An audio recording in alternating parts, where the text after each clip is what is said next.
Bonjour à tous, je m'appelle Adam Gambus, je suis un joueur passionné de jeux vidéo qui se trouve aussi être un UX designer, et je vous remercie beaucoup de regarder ce qui est mon premier pas vers la création de contenu sur YouTube.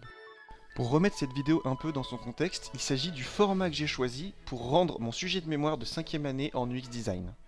C'est probablement le dernier travail scolaire que je vais rendre, et donc c'était pour moi l'occasion de me lancer dans la création de contenu vidéo et de réfléchir ensemble sur deux sujets qui me tiennent à cœur, l'UX design et le jeu vidéo.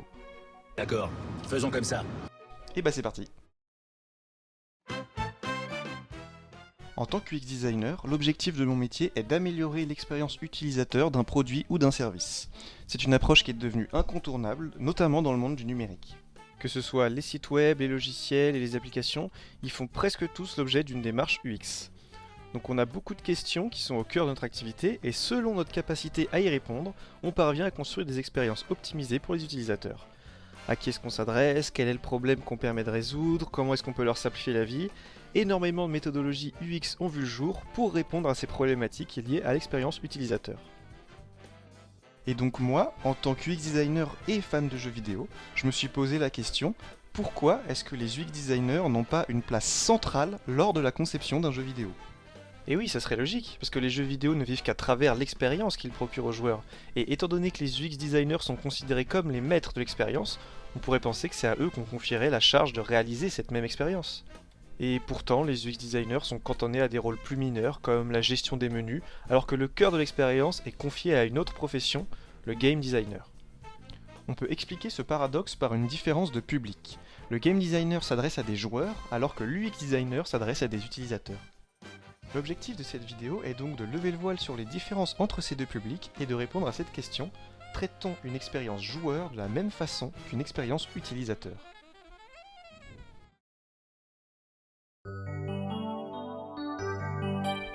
La première étape va être de faire la différence entre un joueur et un utilisateur. Et pour illustrer ça de manière claire, on peut faire un parallèle entre deux profils. On a d'un côté Arthur, joueur de Mario Bros, et de l'autre Tom, designer d'interface et utilisateur de Figma. Ce sont tous les deux des clients et ils ont acheté un produit qui leur permet d'atteindre un but. Et c'est ce but qui va tout changer et faire la différence entre un utilisateur et un joueur. L'objectif de Tom, c'est de réaliser des maquettes de manière la plus simple possible.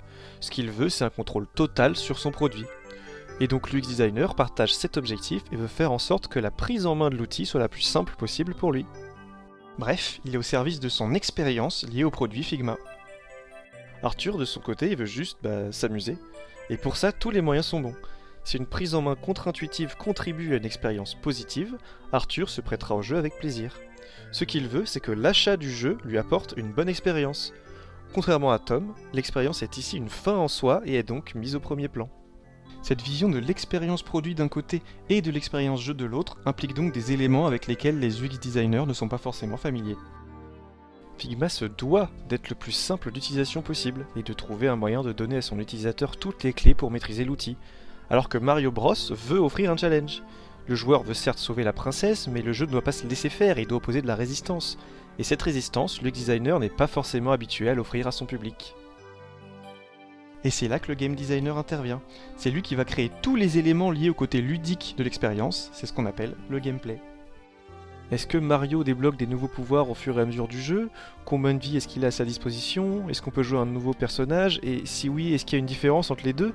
C'est le game designer qui a réponse à toutes ces questions et qui va y réfléchir en profondeur pour construire l'expérience qu'il juge la plus attrayante possible. Alors attention, je dis pas que les UX designers n'ont pas de rôle à jouer dans l'expérience joueur. Certains éléments n'ont pas forcément vocation à être ludiques et se veulent juste fonctionnels pour éviter la frustration. Un bon exemple, c'est la gestion des menus. Admettons qu'Arthur, qui joue toujours à Mario, estime que le son n'est pas assez fort. Il va ouvrir le menu, chercher où se trouve la gestion de l'audio, puis augmenter le son. C'est une action simple, mais qui doit être la plus intuitive possible. S'il met trop de temps à trouver comment réaliser l'action, ça va générer de la frustration et il risque d'abandonner l'action, voire pire, de quitter le jeu. C'est ce genre de problématique que l'UX designer est habitué à gérer d'un point de vue produit, donc c'est pas incohérent de le voir dans une équipe spécialisée dans la conception de jeux vidéo. On a beaucoup d'exemples de jeux qui ont été encensés pour leur gameplay, mais qui souffrent d'une expérience utilisateur qui est mauvaise. Skyrim par exemple est considéré par beaucoup de médias comme le meilleur jeu de son année. Et pourtant, la communauté considère la gestion des menus du jeu comme très mauvaise, et ils ont même été jusqu'à créer eux-mêmes des menus alternatifs pour proposer une expérience utilisateur qui serait à la hauteur de l'expérience joueur. L'UX designer est donc chargé de s'occuper du fonctionnel, alors que le game designer s'occupe du ludique. Et c'est logique, parce que l'utilisateur il veut un produit fonctionnel, alors que le joueur il veut un produit ludique.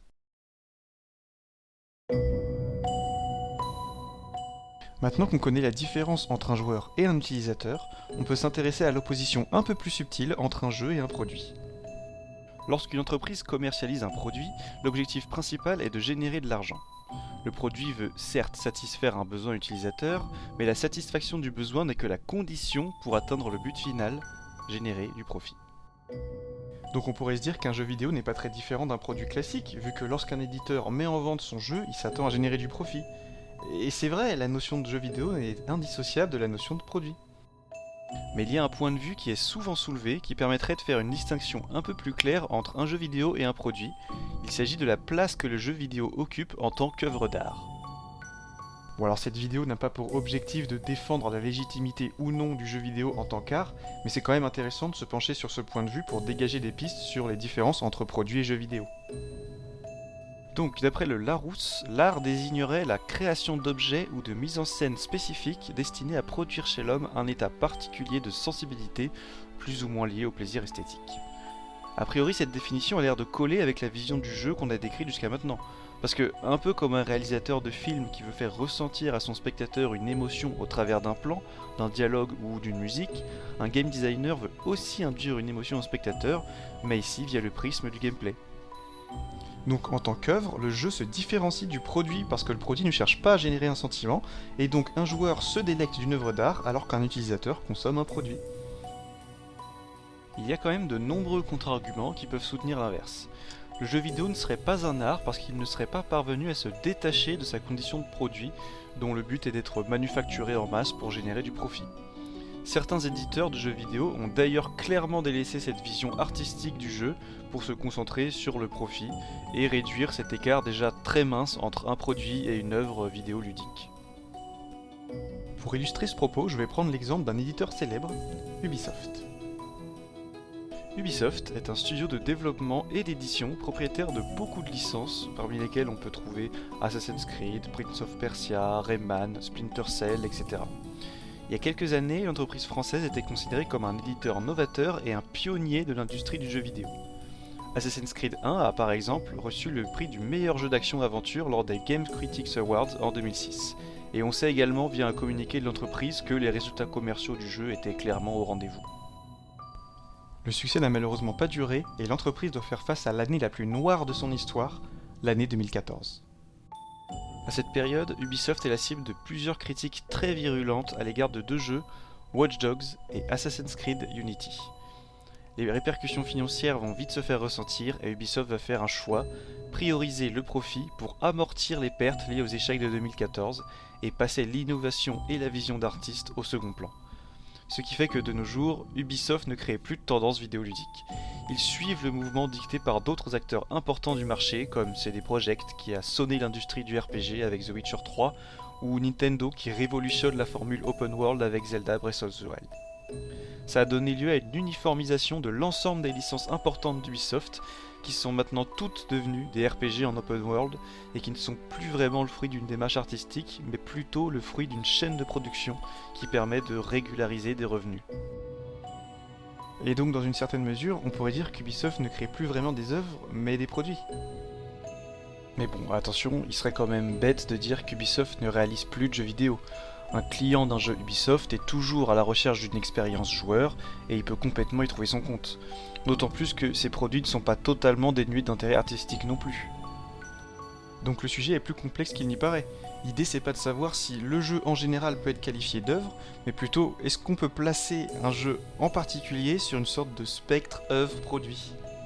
Ce qu'il faut retenir, c'est qu'un jeu vidéo aura toujours des composantes liées à la fois au produit, mais aussi à l'art, et que plus on se rapproche du côté produit, et plus il y a de chances pour que l'UX designer ait un rôle prépondérant dans la conception du jeu.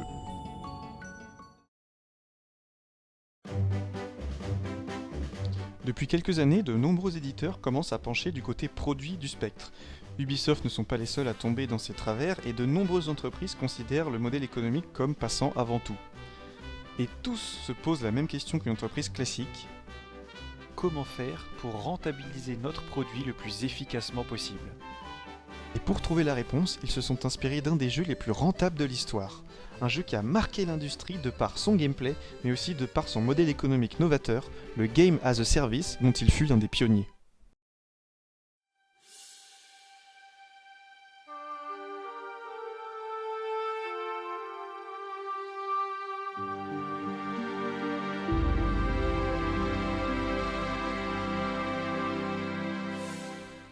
World of Warcraft, ou WoW, est un MMORPG sorti en 2004 par Blizzard. On va pas parler ici du succès de WoW en tant que jeu, mais plutôt en tant que service. Pour comprendre pourquoi WoW a rencontré un tel succès économique, il faut se pencher sur la notion de MMORPG et sur la signification d'un Game as a Service. D'après le grand dictionnaire terminologique, un MMORPG est un jeu de rôle en ligne et en temps réel auquel des milliers de joueurs du monde entier peuvent participer simultanément et dans lequel le monde virtuel évolue en permanence avec les joueurs connectés au serveur de jeu. En gros, le joueur évolue dans un univers où il peut interagir avec d'autres joueurs et où le monde est toujours actif lorsqu'il se déconnecte. Le concept de Game as a Service, ou GaaS, est très similaire au concept de SaaS, mais adapté aux jeux vidéo. Un jeu GaaS est un jeu qui a une méthode de monétisation qui permet de rentabiliser un jeu même longtemps après sa sortie. Ça peut prendre plusieurs formes, comme un système d'abonnement, d'achat en jeu, qu'on appelle microtransactions. Pour justifier ces modèles économiques, le jeu est sujet à de nombreuses mises à jour et de contenus qui viennent s'additionner au fur et à mesure du temps et qui conservent l'intérêt du joueur sur le long terme. Et c'est exactement sur ces principes que World of Warcraft repose. Le joueur doit payer un abonnement mensuel d'environ 13 € pour évoluer dans le monde d'Azeroth. Le jeu ayant connu un succès critique énorme, le succès économique a tout simplement suivi. Seulement voilà, WoW est sorti en 2004 et c'est un jeu qui est toujours très populaire aujourd'hui. Grâce à son modèle économique, il est devenu l'un des jeux les plus rentables de tous les temps, avec un bénéfice de 9,23 milliards de dollars en 2017. Alors attention, je suis pas en train de dire que Blizzard, lorsqu'ils ont sorti World of Warcraft, avait nécessairement une logique de bénéfice en tête. Ce qu'ils voulaient, c'était créer un monde qui évoluerait sur le long terme avec le joueur. Mais construire un tel monde, ça demande une maintenance et donc des revenus permanents. Donc ça justifie un modèle économique long-termiste, car on le met au service d'une logique artistique. Donc on reste toujours dans le cadre d'une expérience joueur. Mais vous vous en doutez, ce système peut facilement être corrompu pour en faire un outil dont l'objectif est de générer le plus de profit possible au détriment de la vision artistique. Un exemple parlant, c'est celui du jeu de football FIFA, développé par les studios d'Electronic Arts. Avant l'apparition et la démocratisation des GaaS, l'unique modèle économique de la licence FIFA reposait sur l'achat classique du jeu à un prix d'environ 60 €. Mais pour rentabiliser à fond son jeu sans modifier fondamentalement sa formule, l'éditeur va intégrer une méthode de monétisation qui deviendra leur marque de fabrique, les microtransactions. Voilà un exemple très simple de microtransactions dans les jeux FIFA récents. Le joueur construit son équipe dans un mode de jeu qu'on appelle FIFA Ultimate Team et joue un match contre la composition d'équipe d'un autre joueur. Seulement voilà, les crédits pour acheter un joueur sont limités et pour obtenir les meilleurs joueurs, Electronic Arts vous pousse à dépenser de l'argent sonnant et trébuchant sans même avoir la garantie d'obtenir le joueur qui vous intéresse. Une pratique qui évidemment ne fait pas l'unanimité au sein des joueurs, mais pas uniquement. Et oui, les autorités de nombreux pays différents s'interrogent sur la légalité d'une telle pratique, parce qu'elle se rapproche énormément d'un jeu d'argent. Les Pays-Bas, par exemple, avaient poursuivi Electronic Arts à cause de cette pratique. L'éditeur est devenu malheureusement coutumier du fait et on retrouve cette stratégie de microtransactions dans quasiment tous ses jeux, et ce jusqu'à en faire leur source principale de revenus. En 2021, les ventes de jeux de la société américaine ne représentent que 26% de ses revenus. Ce qui veut donc dire que plus de 70% des bénéfices proviennent des DLC, des microtransactions, des abonnements, etc. En bref, Electronic Arts a complètement adopté le système de Game as a Service et du coup délaisse complètement les jeux solo parce qu'ils sont beaucoup moins propices à ce système de monétisation. Ils voient de moins en moins leur public comme des joueurs à qui ils veulent procurer une expérience intéressante, mais plutôt comme des utilisateurs qu'il est plus facile d'exploiter économiquement. et ce à tel point que la presse et les joueurs étaient très étonnés lorsqu'EA a annoncé le jeu solo Star Wars Jedi Fallen Order qui n'aurait pas de microtransactions. Et qui est très bien. Une fulgurance qu'Electronic Arts pourrait gagner à reproduire s'ils ne veulent pas que leur image en pâtisse encore plus. Parce qu'ils ont peut-être gagné beaucoup d'argent, mais paradoxalement cet argent a eu un prix qu'il n'était pas forcément rentable de payer sur le long terme.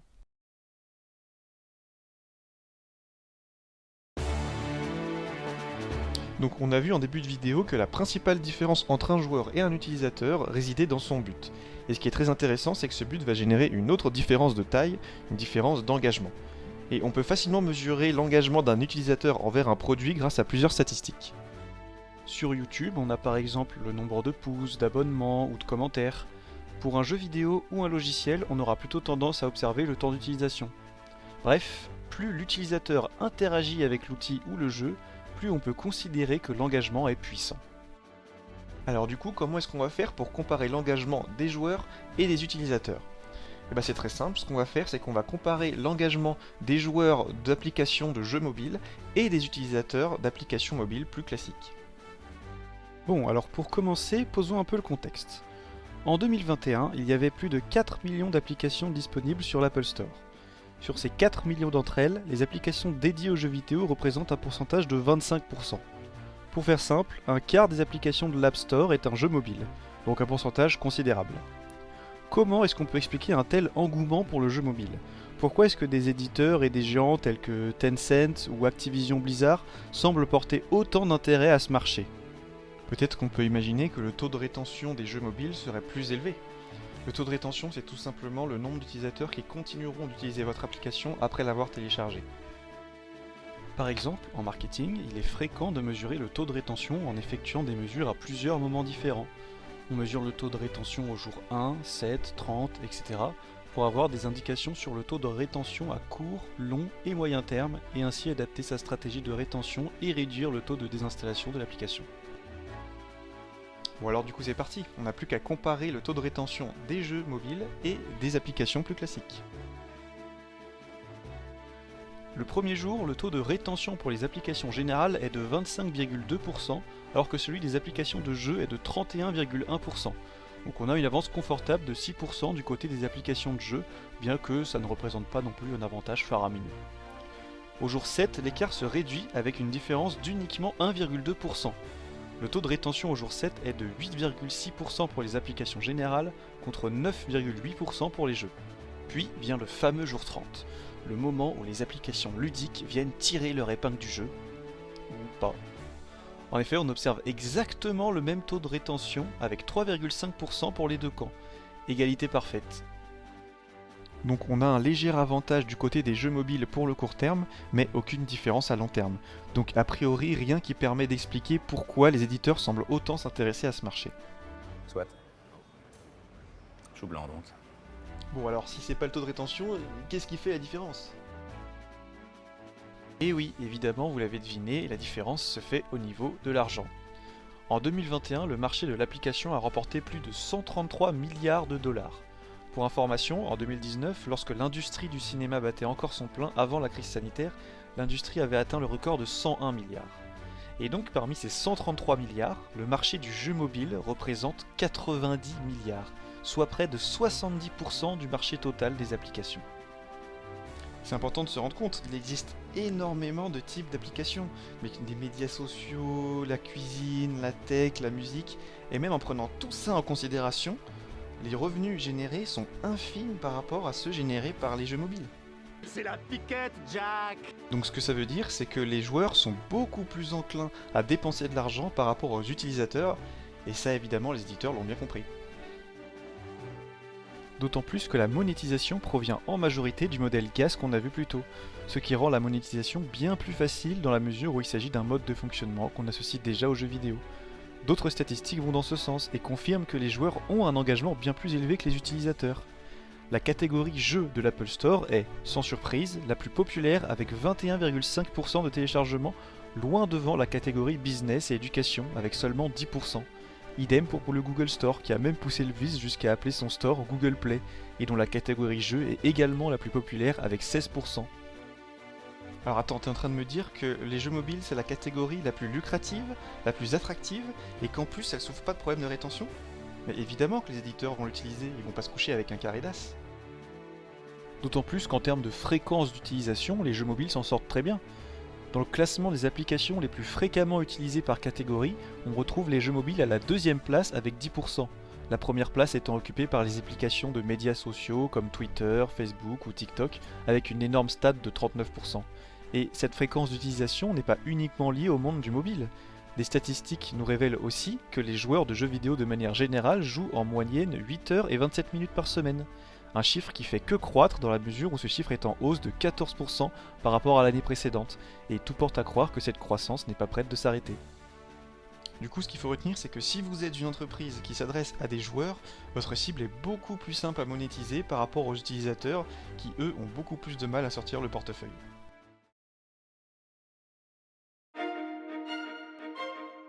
Bon alors toutes ces statistiques sont sympas, ça nous permet de prouver que les joueurs ont un taux d'engagement plus élevé que les utilisateurs, mais ça répond pas à une question fondamentale, pourquoi ? Pourquoi est-ce que les joueurs passent beaucoup plus de temps devant leur écran et pourquoi est-ce qu'ils ont beaucoup moins de mal à payer ? Une fois de plus, comme on l'a évoqué tout à l'heure, c'est le but qui fait toute la différence. Le joueur vient profiter d'une expérience qui est conçue par le game designer pour répondre à cette envie. Et pour satisfaire ce but, le game designer va, consciemment ou non, construire cette expérience autour d'un principe particulier que l'on nomme le flow, qu'on peut aussi appeler la zone. Avant de voir comment le game designer va construire son jeu autour de cette notion, on va faire une légère parenthèse sur ce qu'est la théorie du flow. Le flow est un concept qui a été imaginé dans les années 70 par un psychologue hongrois qui travaillait aux États-Unis et dont le nom est... On va l'appeler Bill. Ce vieux Bill. Les travaux de Bill sont orientés sur la notion de plaisir, son contexte d'apparition et sa structure. Et c'est grâce à cette orientation qu'il est parvenu à découvrir la notion de flow. Pour faire simple, le flow, ou la zone en français, est un état mental particulier qu'une personne peut atteindre lorsqu'elle est totalement plongée dans une activité et qu'elle se trouve dans un état de concentration et d'engagement maximal. Par exemple, cet état est particulièrement cherché par les sportifs dans le but d'obtenir les meilleures performances possibles. Quand on dit d'un joueur de tennis qu'il est dans la zone, ça veut dire qu'il est dans un état de concentration absolue et qu'il est très difficile pour son adversaire de prendre le dessus, à moins que lui-même ne parvienne à entrer dans la zone. Pour atteindre un tel état d'engagement et de concentration, il y a énormément d'éléments qui peuvent entrer en compte. Et ce sont ces éléments-là que le game designer va tenter de mettre en place dans son jeu, ce qui explique donc pourquoi les expériences joueurs sont aussi engageantes. Donc nous ce qu'on va faire, c'est qu'on va passer en revue tous ces éléments et voir comment est-ce que le game designer met ces principes en place dans ses jeux.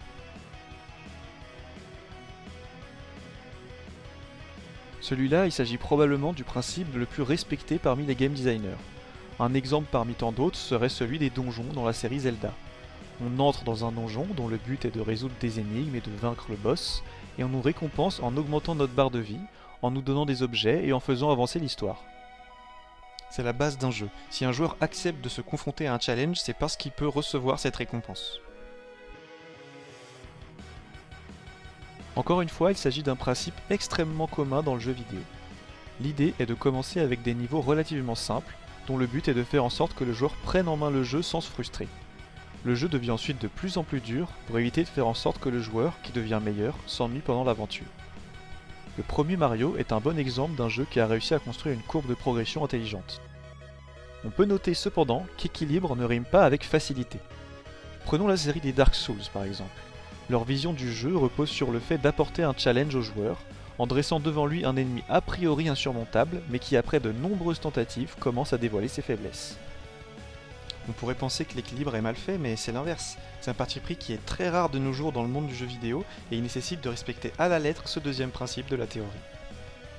Tout repose dans le fait de pousser l'utilisateur dans ses derniers retranchements, tout en veillant à faire en sorte que l'expérience ne soit pas trop frustrante pour l'utilisateur qui se fait martyriser par le jeu.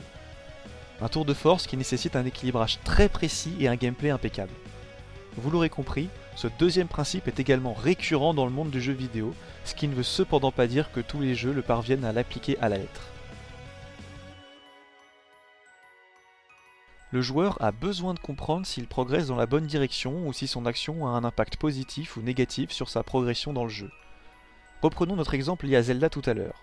Le joueur se retrouve confronté à un ennemi doté d'une grosse armure.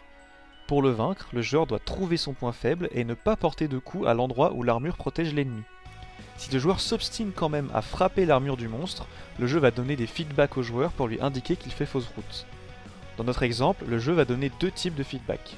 Un feedback auditif, avec le son de l'épée du héros qui sera inhabituel et indiquera au joueur qu'il fait fausse route, et un feedback visuel. Le héros semble un peu chanceler lorsqu'il porte un coup d'épée, ce qui montre clairement que le coup est inefficace.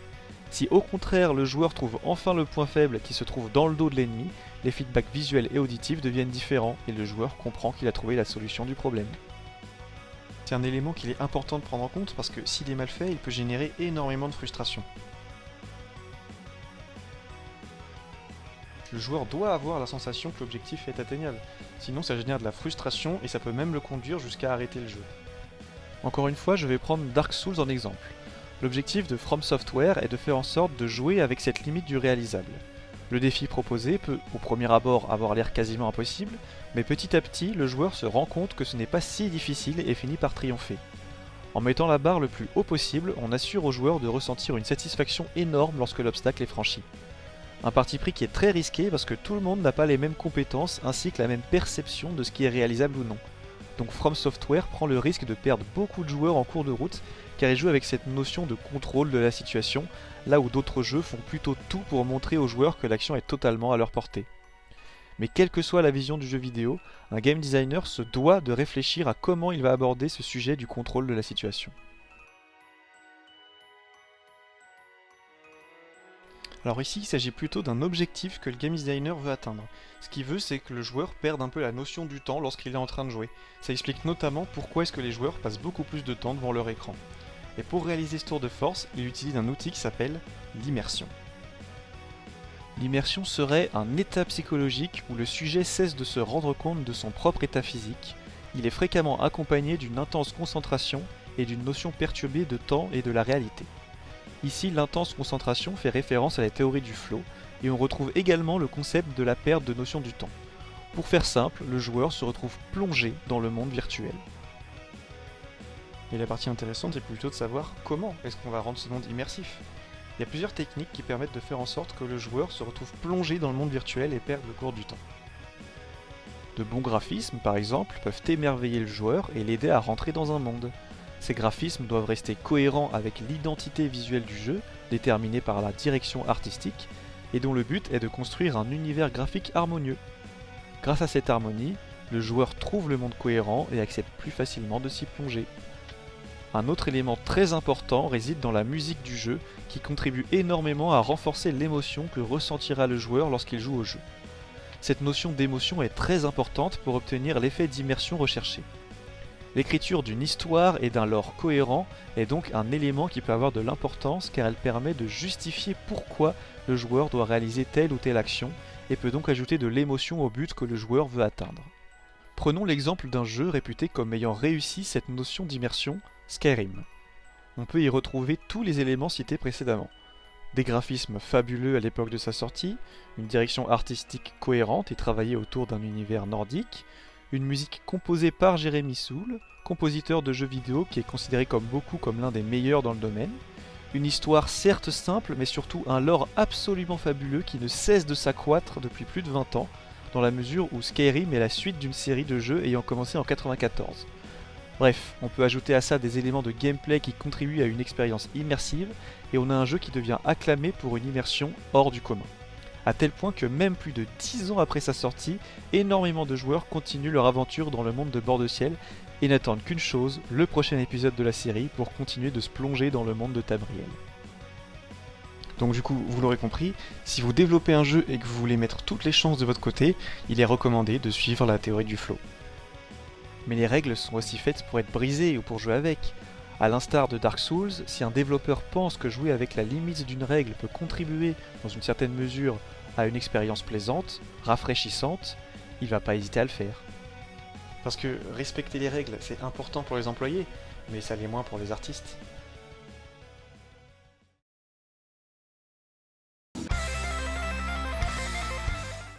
Donc en utilisant cette théorie du flow, les jeux vidéo arrivent à rendre leur expérience joueur beaucoup plus engageante.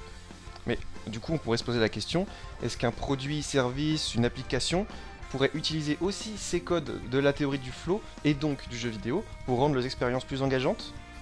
Bah oui, et ça s'appelle la gamification. La gamification est un concept qui a commencé à devenir de plus en plus populaire vers 2010 lorsque Jesse Chell, game designer et professeur dans une université de Pennsylvanie, a évoqué dans une conférence l'idée d'un avenir dans lequel toutes les activités du quotidien seraient soumises à un système de points et de récompenses. En tant que game designer, il pense donc que les techniques qu'il utilise pour concevoir des expériences dans le jeu vidéo engageantes sont réutilisables dans tous les aspects de la vie quotidienne, et ça inclut donc l'utilisation de produits et services. Et c'est une vision très intéressante qui remettrait en perspective ce fameux spectre œuvre-produit qu'on a vu dans la première partie. Une application qui met tout en œuvre pour créer une expérience similaire à celle que l'on peut trouver dans le jeu vidéo a tout à fait sa place dans ce spectre, car il utilise les mêmes codes. Bon alors, en théorie c'est génial, mais est-ce que en pratique, la gamification a un vrai impact sur le taux d'engagement des utilisateurs? Beaucoup d'études ont été réalisées à ce sujet et vont complètement dans le sens de la gamification, et ce dans de nombreux domaines. Dans le cadre de la vie en entreprise par exemple, une étude a démontré que l'engagement des employés a été boosté de 48% suite à l'utilisation de techniques de gamification au travail. Ce constat est aussi valable dans le cadre de formations internes destinées aux employés, qui estiment à 80% que des formations gamifiées sont beaucoup plus efficaces que des formations classiques. Et donc ça prouve que cette technique marche aussi très bien dans le domaine de l'éducation. Ça boosterait de moitié la productivité des étudiants, et c'est pas anodin si les maîtresses d'école elles distribuent des bons points aux élèves. Et en parlant de l'école primaire, un bon exemple est celui d'un professeur des écoles qui a justement décidé d'inclure des éléments de gamification dans ses exercices de maths. Sa classe avait du mal à résoudre les exercices et la réussite moyenne de la classe était de 49%. Il a constaté, après avoir intégré ces fameux éléments de gamification, une amélioration de 34%. La classe était passée de 49 à 83%. Donc non content d'améliorer la productivité, la gamification semble donc logiquement garantir également une amélioration des résultats. Le domaine plus business de la vente ne semble pas faire exception non plus, et la gamification a énormément aidé l'industrie à acquérir et fidéliser beaucoup de clients. On a observé un boost de 700% en termes d'acquisition client. On a aussi beaucoup d'exemples d'entreprises ayant adopté la gamification et dont l'impact mesuré sur leur activité a été énorme. Par exemple, KFC Japon ont boosté leurs ventes d'un montant de 106% grâce à l'aide de Gamify, une entreprise qui aide ses clients à gamifier leur audience. Bref, la gamification n'a plus à faire ses preuves et est devenue même un business à part entière. Le marché de la gamification était déjà coté à 12 milliards de dollars en 2021 et on estime qu'elle fera l'objet d'une augmentation annuelle de 13%. Et donc on peut dire que l'expérience joueur s'est mise au service de l'amélioration de l'expérience utilisateur. Donc les entreprises auraient tout intérêt à intégrer ces éléments de l'expérience joueur dans leurs expériences utilisateurs pour avoir l'effet d'engagement recherché. Mais est-ce que c'est si simple ?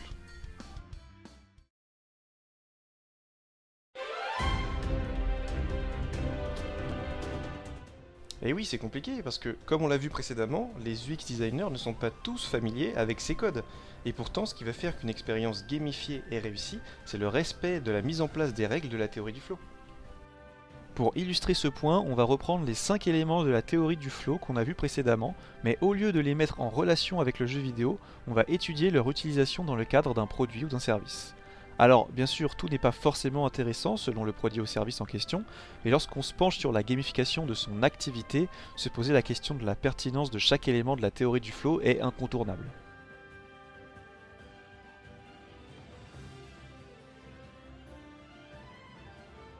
Comme le jeu vidéo, il s'agit probablement du principe le plus respecté lorsqu'on met en place de la gamification, et il prend souvent la forme d'un système de niveaux, de points ou d'expériences, voire même de récompenses physiques. Starbucks a par exemple intégré un système d'expérience qui s'acquiert au fur et à mesure des achats effectués chez eux et qui permet à terme d'obtenir des produits gratuits. Un moyen simple et efficace d'augmenter à la fois la fidélité des clients et la rentabilité de leur activité.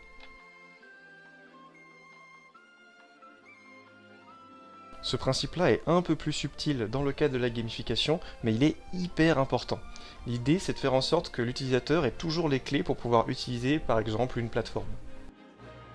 Ça peut passer par un onboarding, c'est-à-dire une sorte de tutoriel qui permet de conserver l'équilibre entre connaissance de l'utilisateur et complexité de la plateforme. Les exemples sont légion et il est très courant pour un logiciel ou une application d'utiliser cette technique. On peut citer par exemple l'onboarding de l'application LinkedIn, qui s'adapte à tous les types de devices et qui aide l'utilisateur à paramétrer son profil. Une action qui peut s'avérer fastidieuse si rien n'est fait pour guider l'utilisateur dans ce sens et assure un taux de complétion du profil bien plus élevé.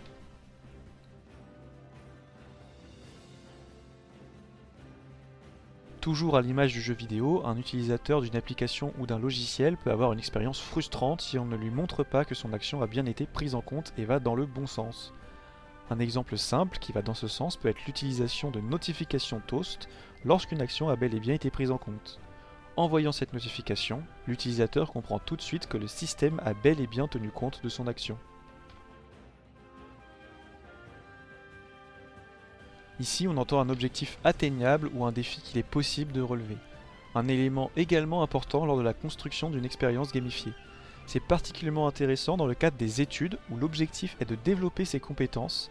L'idée est de guider pas à pas l'étudiant vers des objectifs à court terme et réalisables facilement. C'est par exemple ce que fait très bien l'application Duolingo, dont le but est d'apprendre de nouvelles langues.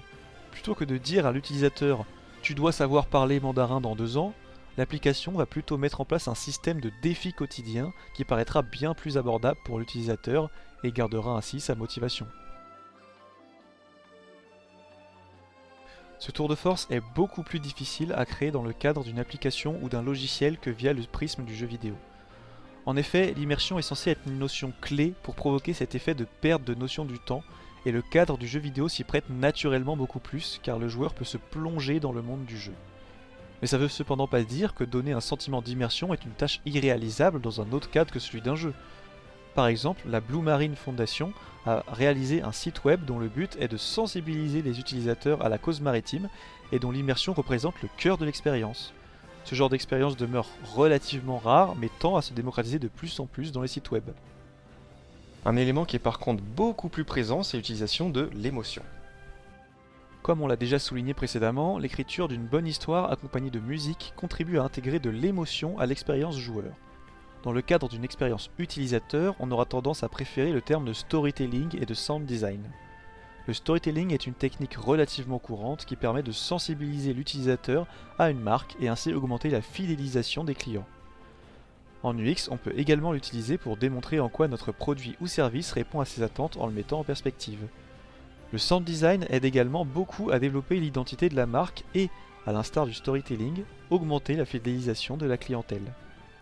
Il y a beaucoup de manières d'induire de l'émotion dans l'expérience utilisateur au travers de ce qu'on appelle le design émotionnel, qui est un concept très intéressant qui pourrait être un sujet de mémoire à lui seul. Un UX designer qui parvient à manier ces éléments à son avantage pour optimiser une expérience utilisateur se rapproche donc de plus en plus du statut de game designer, que ce soit d'un point de vue de ses compétences mais aussi de sa méthodologie. Les expériences utilisateurs deviennent de plus en plus gamifiées et on en voit de plus en plus dans le monde du numérique. Ce qui fait que les UX designers développent de plus en plus de compétences propres aux game designers. Et donc ça serait pas étonnant de finir par voir potentiellement un UX changer de voie et devenir game designer, tout comme un game designer pourrait potentiellement changer de voie et devenir un UX spécialisé dans la gamification.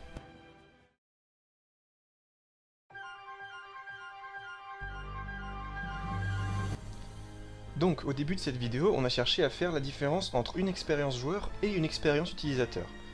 Et en effet, ces deux expériences ont l'air tellement différentes qu'on les confie à deux métiers différents, le UX designer et le game designer. Mais au fur et à mesure de nos recherches, il y a quelque chose qui a l'air de devenir récurrent. Que ce soit l'expérience joueur ou l'expérience utilisateur, un phénomène a l'air de se produire. On assiste petit à petit à l'unification de ces deux expériences. Nous avons d'un côté les produits et services qui souhaitent récupérer des éléments de l'expérience joueur comme on l'a vu, mais les jeux-services empruntent également des codes propres aux expériences utilisateurs. La description que j'ai faite en début de vidéo sur les jeux-services n'est pas très avantageuse parce que j'ai voulu parler du système de monétisation de ces jeux-là. Mais il faut bien comprendre que c'est pas forcément incompatible avec une vision d'artiste. Combien de jeux extraordinaires ont été en mesure de voir le jour grâce à ce type de monétisation ? World of Warcraft que j'ai déjà mentionné, qui avait pour ambition de créer un monde persistant à long terme, ou Dofus, un MMO français qui a bercé l'enfance de millions d'enfants. Des millions. Oui, des millions. Et on a aussi League of Legends par exemple, qui met leur monétisation au service du développement de l'e-sport dans le monde, et qui contribue énormément à modifier le regard du grand public sur le jeu vidéo. Alors bien sûr ça peut avoir des effets pervers comme on l'a vu avec l'exemple de FIFA, mais tout repose dans l'équilibre. Donc pour répondre à la question qu'on se posait en début de vidéo qui était « Traite-t-on une expérience joueur de la même façon qu'une expérience utilisateur ?» La réponse est comme d'habitude un peu plus nuancée qu'il y paraît, et pour moi la seule vraie réponse c'est non, mais un petit peu quand même. Pour finir cette vidéo, j'aimerais juste beaucoup remercier tous les gens qui ont eu un impact de près ou de loin sur ma scolarité, que j'ai beaucoup aimé, surtout sur la fin, et ce qui j'espère m'a bien préparé pour la vie active qui m'attend après cette vidéo. Et donc ces remerciements incluent aussi vous qui regardez cette vidéo. Vous êtes géniaux. Oh, toi aussi. Ciao.